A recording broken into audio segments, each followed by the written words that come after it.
It's been growing 200% a year every year for the past 11 years, and you're only going to have 30 years of your life in business. So how long are you going to stare at something which is a screaming successful thing in denial? Peter Schiff has been against Bitcoin for 10 years. He'd be a billionaire right now. He'd be a 10 billionaire right now if he had actually not been against it. You would lose, by the way, resisting it, you would lose 98 to 99% of your wealth over 5 years if you're in denial of this thing. So there's a cost to being in denial of stuff. Let me just, again, offer an example. You know, like if you're on an airplane and somebody puts their elbow through a window and it starts depressurizing, and the oxygen gets sucked out of the airplane, and then the oxygen mask drops down from the compartment above, are you going to stare at it and debate with me for like 2 hours about all the black swans and whether or not the oxygen is safe and whether or not you should breathe the oxygen or whether or not you should not breathe the oxygen? Are you going to put the mask on? Like, because it's new. You've never used an oxygen mask in an airplane before. If I take you and I drop you in the middle of the ocean and you're 50 feet down with the weight around your neck and I hand you scuba equipment and a regular, are you going to put it in your mouth? Are you going to debate with me and you're going to ask me to twist and try to, what if it's possible that some politician in some country passes some law making it illegal for me to put this regulator in my mouth? It's like, we're really reaching hard here to find a reason to not do the obvious. I want to give you another metaphor. You're at the top of the North Pole. It's 70 degrees. We're all playing Frisbee. There's one heated igloo on the North Pole. There's a guy at the front door. He charges admission, and you can buy a ticket for $1. You don't need the ticket. You like it outside. And then some politician turns down the temperature 10 degrees, and the ticket price goes to $10. Oh, you still keep playing, no big deal. And then some politician turns on the temperature another 10 degrees, and the ticket price goes to $100. And you're like, oh, I don't know, I'm not sure. I mean, what's in that igloo? It might be kind of dangerous in that igloo. I think I'll just stay there. So another politician turns on the temperature another 10 degrees, and you're afraid of the igloo. It's dark in there, and maybe it isn't dark, and maybe the food's not so good. And I turn it down another 10 degrees. When it gets to 0 degrees and you're in t-shirt and you start getting bone chilled, the temperature, the price is going to go to $100,000 to get in, and you still don't know whether or not you can get in. But every intelligent person you know walked through the door before you, and they're fine waving at you saying, it's warm in here, you're going to freeze to death, Brian. And you're still standing there, and the guy cranks the temperature down, and there's a Peter Schiff standing next to you going, I don't think you should go into that heated igloo because it's possible the politicians will pass a law making it illegal or taxing you on that heated igloo. And then the politician cranks it down to minus 40 below, and Peter Schiff is still telling you, man, I don't know if it's safe in that igloo. And all your friends are saying, Brian, you idiot, why don't you come in here and stop freezing to death? It's fine here. You're going to die. And some dude is still going to, yeah, I know, but they haven't done anything for 14 years. But I don't think, I've never been in an igloo before. I'm afraid. And the point is, every time the Fed or a banker prints 10 or 15% more currency, they are sucking 15% of the energy out of the financial system. That's the same as sucking 15% of the oxygen out of your room. That's the same as lowering the temperature 10 degrees. When I suck the energy out of an adiabatic system, you have heat lapse. You will freeze to death if you don't suffocate. We have a currency collapse going on right now. The only difference is it was going on at 5% a year in the US. Now it's going on at 25% this year. It's going to go on 15% for the next 5 years. Same in Europe. It's collapsing at a faster rate in Argentina, Venezuela, Brazil, Nigeria, South Africa, Turkey, Lebanon, fill in the blank. You can stand there living in fear that someone might hypothetically ask you to stop freezing or get out of the igloo. But on the other hand, there's 100% likelihood you're going to freeze to death if you stand where you are and do nothing. 100%. There's a 1% likelihood that when you actually move into the heated igloo, something unexpected is going to happen that you did not anticipate, or perhaps someone will object, but you'll be warm. And that is the situation with Bitcoin right now, which is a lot of people are working very hard to come up with some reason why they shouldn't trust a new thing. Meanwhile, it's quite clear that 7.8 billion people on the planet have a problem. Everybody with money on Earth is going to lose half their wealth in the next 48 months if they do nothing. If you're one of the billion people in a collapsing developed economy, you're going to lose everything if you do nothing. The solution is a digital monetary network that doesn't dissipate energy, that you can access, where no one can corrupt it, and you can take personal custody of your money, of your monetary energy. Yes, there's uncertainty. For the first time in human history, we invented the thing. It's new, but it's not 1 year new. It's 12 years old. And you don't have to put 100%.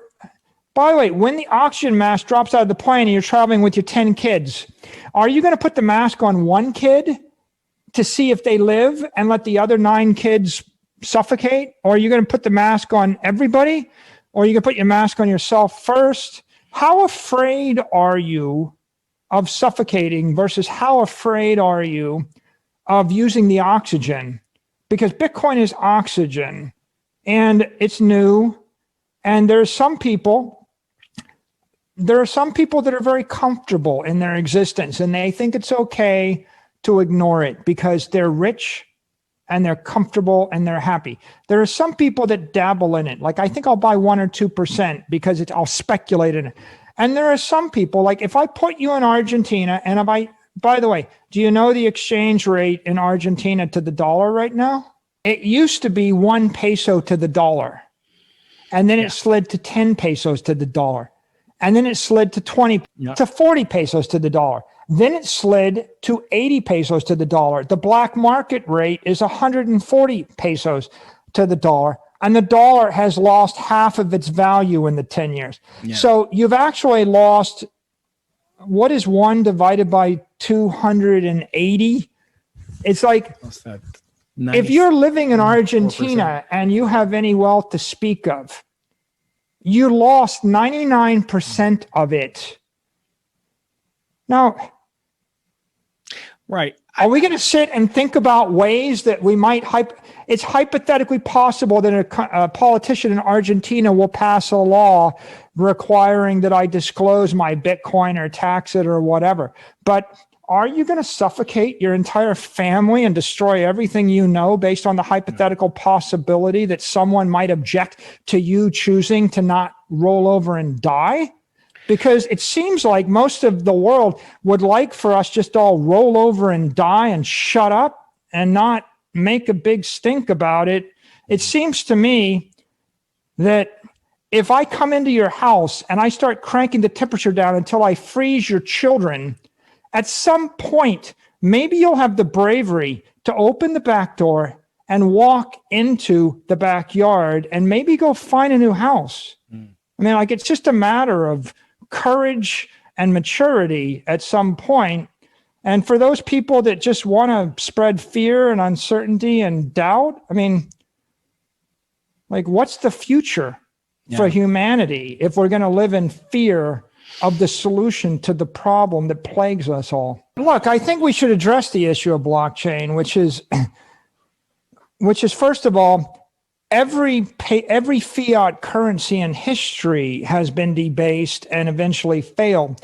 So if you're going to be an academic or you're going to be a historian, you can't find a single example of sound money everlasting anywhere on earth.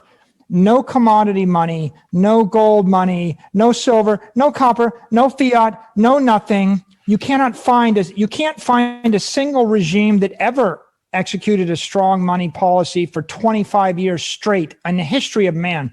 So when Satoshi said, the problem with fiat currency is all the trust it requires from banks, and they've always betrayed trust. He was just pointing out the obvious. Every bank on earth can print more money with impunity, and every central bank can print more money. It's just an observation.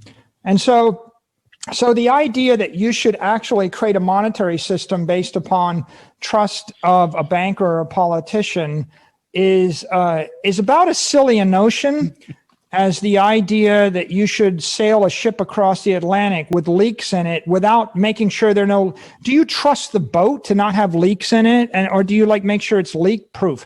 No, I mean, every pilot does a pre-flight, right? System. Yeah. There's no engineering system that functions with a leak. Your swimming pool doesn't. Would you jump into your swimming pool without checking to see if there's water in the swimming pool? Would you actually jump into a swimming pool with a leak in it? The swimming pool won't work, the airplane won't fly, the ship won't sail, the electrical system won't work with a short circuit, the pneumatic system won't work with a leak in it. Nothing works in the engineering world if you don't have, integrity and a closed system. And nothing works in math if you just change the number, right? I mean, the point is math is math. So if you want to reject all of math, all of thermodynamics, all of science, the conservation of energy in the universe, then yeah, you can run your society based upon fiat currency with one individual that makes up however much money they want to make up at any given time. But it seems pretty clear that the rest of the universe doesn't work that way. Mm-hmm. And so being against the idea of a blockchain that actually enforces integrity and enforces mathematical scarcity and conservation of energy, being against that is like being against the laws of gravity, being against the passage of time, and being against math, right? And there are politicians that are against conservation of energy, the passage of time, and math, right? Mm-hmm. There are plenty of examples, but there are no successful engineers. And so I think that what can be said about blockchain is it's an engineered monetary network. It's the reason the asset class is outperforming every other asset over every time period since its instantiation is because it's mathematically pure, and everything else is subject to debasement and dilution and inflation. And any engineer or mathematician or scientist with any degree of integrity would look at that, accept it, and say, yeah, I think I'm going to design my system, bowing to Newton's laws, the laws of math, the laws of thermodynamics, the laws of electrodynamics, as best as I understand them. Mm-hmm. Before, by the way, would you put your children into an airplane designed by an engineer that bragged to you that he ignored the laws of thermodynamics and he broke all the rules in the airplane? Just improvise, would you trust right? Your family? Yeah, would you improvise? Would you cross a bridge designed by an engineer that bragged that he broke all the laws and he didn't respect people with math that checked his calculus and he wanted to make up 2 + 2 = 16? The point is, nobody in the civilization would trust anybody or anything designed by a politician that simply made up the rules and reversed gravity. Right. And yet we trust monetary systems where the rules are made up and you can reverse. When you have negative interest rates, that's like reversing the flow of time. You're trying to make time flow backwards. Right? Good luck with that. Right. You're going to trust your family, your life, your livelihood to a system that's engineered without respect for the laws of thermodynamics? The answer is no. Not a third grader. The stupidest person on the planet probably is not that stupid. I think people just, here's the paradigm shift. They don't realize that we have engineered a monetary system for the first time in human history that actually will work. And they think that they're trapped in all of the defective paper, political, and commodity monetary systems of the past. And since none of them work, they resign themselves to living in a world where nothing works and nothing is going to work. And then what happens next is a moral hazard where you have one group of people run to take control of the banks and the printing press to enrich their friends and their pet causes. And another group of people suffer and starve to death, because they don't control the money. And that's the world we live in today. And that's why this is a moral issue.